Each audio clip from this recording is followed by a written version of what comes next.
आदमपुर जो इलेक्शन है वो फाइनल हो गया और उसके फाइनल होने के साथ साथ में बीजेपी की जो टिकट है वो भव्य बिश्नोई को दे दी गई है। याद कीजिए, भव्य बिश्नोई ने जो ये सरकार है इसके 700 दिन पूरे होने पे की कहा था, 600-700 दिन जब पूरे हुए थे तो न्यू कहा था कि सरकार ने इतने दिनों में किसाना पर लठ बरसाए हैं, अत्याचार कराया है और उसके सिवा कुछ नहीं कराया।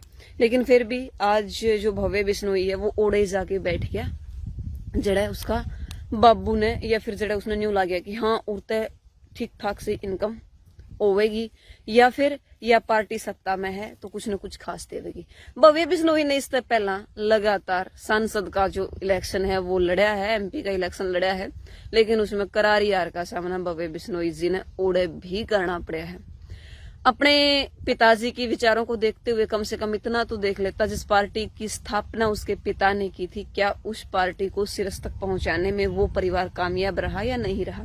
आप लोगों ने एक फोटो देखा होगा, बहुत वायरल हो रहा है, जिसमें भव्य बिश्नोई जी अपने शीर्ष नेतृत्व का आभार व्यक्त कर रहे हैं उनको टिकट दिए जाने पर। लेकिन आप लोगों से मैं एक सवाल पूछती हूँ, उस पोस्टर के अंदर जो उसने फोटो लगाए हुए हैं, सबसे पहले बीजेपी के लोगों का सबसे ऊपर फोटो लगाया हुआ और अपने पिता जो अपने दादाजी हैं चौधरी भजन लाल जी, जिसको वो युग पुरुष कहते हैं या फिर जिसको युग पुरुष की संज्ञा दी जाती है, वो उनका जो फोटो है वो बीजेपी के तमाम नेताओं से नीचे लगाया गया है। कम से कम अपने दादाजी की विचारधारा को फॉलो करते हुए, अपने दादाजी का सम्मान करते हुए उनके फोटो को मेरे ख्याल से पहली लाइन में और पहले नंबर पर जगह मिलनी चाहिए थी। खैर, जो हुआ सो हुआ। आने वाले समय में आदमपुर चुनाव जो होगा उसके अंदर किन मुद्दों को लेकर के जो है वो भव्य बिश्नोई लड़ेगा चुनाव, अब यही देखना है।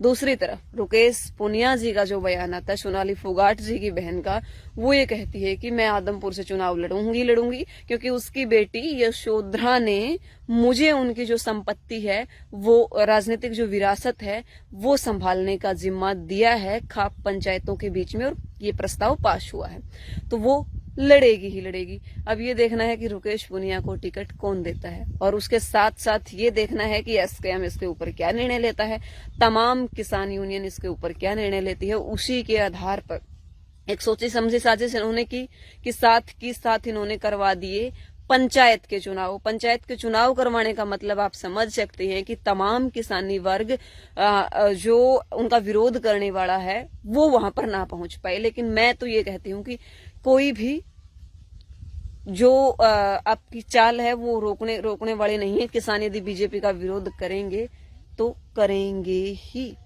उसके साथ साथ उन सभी लोगों को जो चाल इन्होंने चली है, आदमपुर उपचुनाव और साथ साथ पंचायत चुनाव करवाने का इन्होंने निर्णय जो लिया है, वो इनके ऊपर बहुत भारी पड़ने वाला है।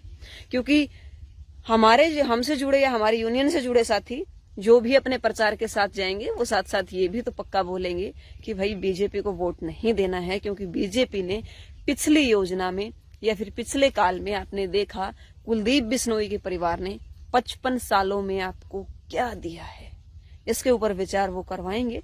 और इस तरीके से किसी भी न किसी तरीके से एसकेएम कह लीजिए, किसान यूनियन कह लीजिए, इसके ऊपर जरूर निर्णय लेंगी। आपका इसके ऊपर क्या कहना है, आप अपनी राय कमेंट बॉक्स में जरूर दे सकते हैं। और आज मैं कपास चुगदे मैंने सोचा कि यह वीडियो तो बनाए देनी चाहिए, इसीलिए मैंने यह वीडियो क्रिएट करी है कि जब भी आदमपुर चुनाव में वोट डालने जाओ तो कमल का बटन कदापि ना दबाइयो, क्योंकि ये वही कमल है जिसने किसानों के ऊपर लाठियां बरसवाई है, जिसने किसानों को भला बुरा कहा है, जिसने किसानों की कभी शुद्ध नहीं ली, अपने कार्यकाल के दौरान किसानों के लिए कोई भलाई का काम नहीं किया। उसके साथ साथ तमाम जो सरकारी स्कूल है उनको प्राइवेट करने का प्रयास किया।